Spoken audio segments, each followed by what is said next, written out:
നമസ്കാരം, പ്രവാസി മലയാളിയിലേക്ക് സ്വാഗതം. ഗൾഫ് രാഷ്ട്രങ്ങളിൽ ചൂട് കൂടുകയാണ്.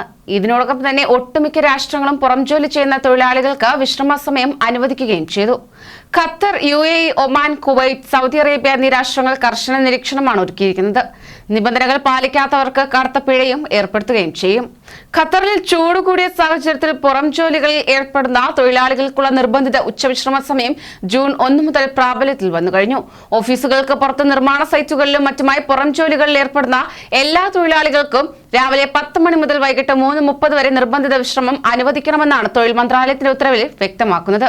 തൊഴിലാളികളെ സൂര്യാഘാതം ഉൾപ്പെടെയുള്ള പ്രശ്നങ്ങളിൽ നിന്ന് സംരക്ഷിക്കുന്നതിന്റെ ഭാഗമായാണ് നടപടി. സെപ്റ്റംബർ 15 വരെ തൊഴിൽ സമയത്തിലുള്ള ഈ നിയന്ത്രണം തുടരുന്നതാണ്. താരതമ്യേന ചൂട് കൂടുതലായതിനാൽ തന്നെ ഈ വർഷം 2 മണിക്കൂർ അധിക വിശ്രമമാണ് ഖത്തർ തൊഴിൽ മന്ത്രാലയം വിശ്രമം അനുവദിച്ചിരിക്കുന്നത്. സെപ്റ്റംബർ 15 വരെ നിർബന്ധിത വിശ്രമ സമയം ഒഴിവാക്കി തൊഴിലാളികളുടെ സമയക്രമം ക്രമീകരിക്കണമെന്ന് തൊഴിലുടമകൾക്കും കമ്പനികൾക്കും മന്ത്രാലയം ഇതിനോടകം നിർദ്ദേശം നൽകി കഴിഞ്ഞു. പുതുക്കിയ സമയക്രമം തൊഴിലിടങ്ങളിൽ എല്ലാവർക്കും കാണാവുന്ന രീതിയിൽ പതിപ്പിക്കേണ്ടതാണ്. നിരോധിത സമയത്ത് തൊഴിലാളികളെ കൊണ്ട് പുറം ജോലി ചെയ്യിക്കുന്നില്ലെന്ന് ഉറപ്പുവരുത്തുന്നതിന് മന്ത്രാലയം ഉദ്യോഗസ്ഥർ തൊഴിലിടങ്ങളിൽ വ്യാപകമായ പരിശോധനകൾ നടത്തുന്നതാണ്.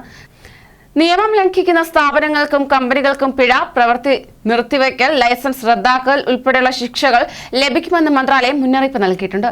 അതോടൊപ്പം തന്നെ കടുത്ത വേനൽ ചൂടിൽ ജോലി ചെയ്യുന്നവരുടെ സുരക്ഷ കണക്കിലെടുത്ത് UAE ഈ മാസം 15 മുതൽ സെപ്റ്റംബർ 15 വരെ ഉച്ചവിശ്രമ സമയ നിയമം നടപ്പാക്കുമെന്ന് മാനവവിഭവശേഷി സ്വദേശിവൽക്കരണ മന്ത്രാലയം അറിയിച്ചു.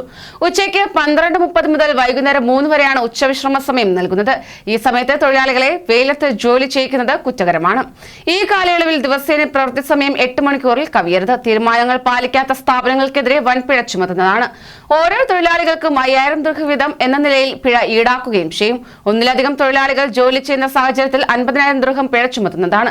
നിയമലംഘനത്തിന്റെ തീവ്രത അടിസ്ഥാനമാക്കിയാണ് പിഴ ഈടാക്കുക. നിയമലംഘനം ശ്രദ്ധയിൽപ്പെട്ടാൽ തന്നെ പൊതുജനങ്ങൾക്ക് 8006 എന്ന ടോൾ ഫ്രീ നമ്പറിൽ മന്ത്രാലയത്തിൽ അറിയിക്കാവുന്നതാണ്. കോൾ സെന്ററിൽ 4 ഭാഷകളിൽ എല്ലാ സമയത്തും കോളുകൾ സ്വീകരിക്കും.